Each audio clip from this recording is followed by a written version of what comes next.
Now, what do you think President Biden's point in saying an invasion in Rafah is a red line? Because you are right. October 7th, October 8th, President Biden did say the United States stands firmly with Israel. 6 months out, there does seem to be a little bit of a political dance here because, as you said, he's facing political pressure. He has gotten those uncommitted protest votes. So do you ever see a time where United States aid to Israel will be conditional? I hope not. I would oppose it. I fear that you do see this being mainstreamed in the Democratic Party. You have folks like Senator Chris Van Hollen who have been pushing for this for a long time, predating October 7th. And so it's not just the squad anymore. It's not just Bernie Sanders. This is becoming a little bit more mainstream and acceptable within the Democratic Party to push for this. I think it's important for people to understand a few things. Number one, all of our foreign assistance is conditional to all countries. We already have built into law requirements that our aid must be used in compliance with international law, with humanitarian law, cannot be used to conduct human rights abuses, can't be provided to a country that experiences a coup, things of that nature. I worked on foreign assistance oversight for many years on Capitol Hill. The idea that we need to add additional conditions on Israel is completely political and intended to weaponize, basically the BDS movement, the boycott movement of Israel, into our foreign assistance to try to pressure Israel into making moves that are against its security interest, which, by the way, means, in my view, it's against our security interest by making Israel more vulnerable and weaker in a very dangerous region where they are a bulwark of democracy on the front lines for fighting the same kind of people we're fighting. The intelligence that they share with the United States, the counterterrorism cooperation we have, people seem to have just woken up and forgotten all about it, let alone the technological cooperation we have that benefits us, the threats we share from Iran, Hezbollah, Islamic jihadism, radical Sunni Islamism, all these things.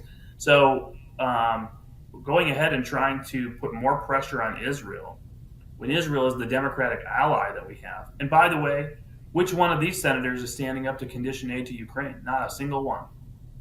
Not a single one. And that to me shows exactly what the game is here. It's not about their concern over human rights. It's not about their concern for international law. It's a political agenda to attack Israel, to delegitimize Israel, instead of lining up, as I believe Republicans and Democrats should, behind Democratic allies that are under siege and under attack. I want to now look at negotiations. Hamas officials and Israeli officials met in Cairo over the weekend. Can you characterize how these talks went? Yeah, not well, basically, is the bottom line. And it's not surprising they haven't gone well. I think we've talked about this many times in the past that we've had these conversations, and I hate to sound like a broken record. Hamas took a lot of hostages on October 7th. That's their leverage. And then they use various tools to pressure Israel into a premature end to the war so that Hamas survives without giving up its leverage. But they have that leverage in reserve if ever they come to a judgment call that their survival is finally endangered, in doubt. And so we saw early on during major IDF operations when Hamas needed a break, Hamas needed to be able to get resupplies, a surge of aid into Gaza that they could take advantage of, that they needed to move around, reposition, maybe even reposition hostages. They negotiated one ceasefire, giving up X number of hostages, knowing they had a lot more to go. And they have not gone back to any sort of negotiated ceasefire since then, because even though the IDF has continued to advance, they have believed that the growth of international pressure on Israel every week since has brought them much closer to their victory. And their victory is not all of them survive. They have 50% of a fighting force. They have 25% of a fighting force. They only have one city left in Gaza. Their victory is that they're still there breathing. Their victory is that they can rebuild, that the Israelis withdraw, that they lose, that there will be in the future, whether it's in a week, in a year, or 10 years, another opportunity to massacre on a scale of October 7th and be part of the Iranian ring of fire around Israel. That's the victory. So only when they come close to actual defeat will they be willing to agree to some sort of ceasefire that benefits them, to take a break, that could become a longer ceasefire. Right now, they have the President of the United States threatening a cutoff of military assistance on a phone call with the Prime Minister of Israel. They have the United States allowing UN Security Council resolutions that are one-sided, that are biased towards Israel, towards Hamas, to go through the Security Council. They are absolutely not concerned at the moment with giving up any leverage and agreeing to a ceasefire.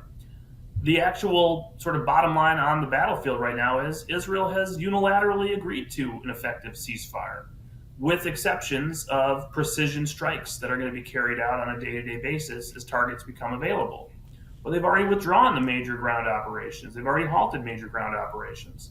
So what is Hamas really battling for? More aid into Gaza that they can try to take advantage of? That's happening under U.S. and international pressure.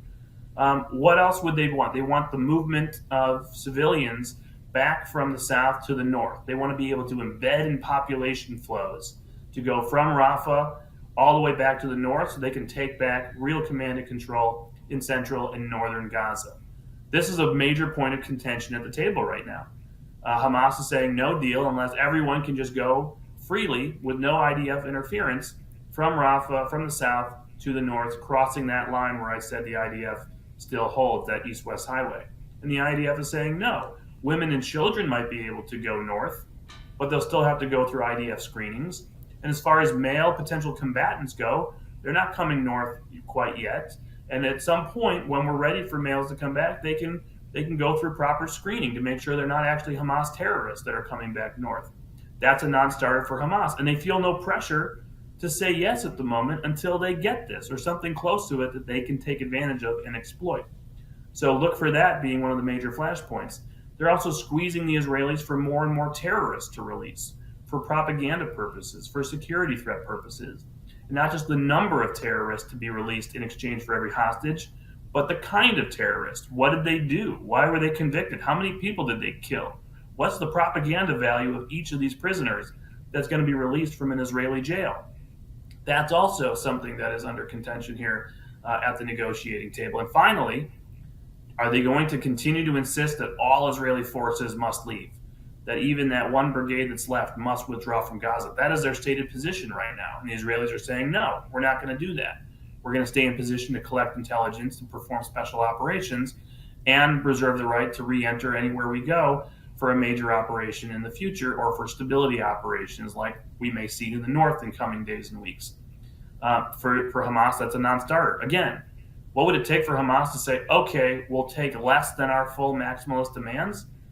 A real credible threat that the IDF is restarting some significant operation to finally dismantle them and take them out of business in Gaza and to replace them in Gaza. Once they believe that is a viable path, that actually could start or is starting to happen, then I think you see movement. Until then, I really fear that the U.S. pressure, the international pressure, the optics, all driven by our domestic politics, whether or not the U.S. actually cuts off military assistance doesn't matter because optics are what matter. Perception is what matters. Perception is reality. And it doesn't just matter for those Hamas leaders in the tunnels. It matters for the threat from Hezbollah in the north. And it matters ultimately for what the Ayatollah thinks is happening in Tehran.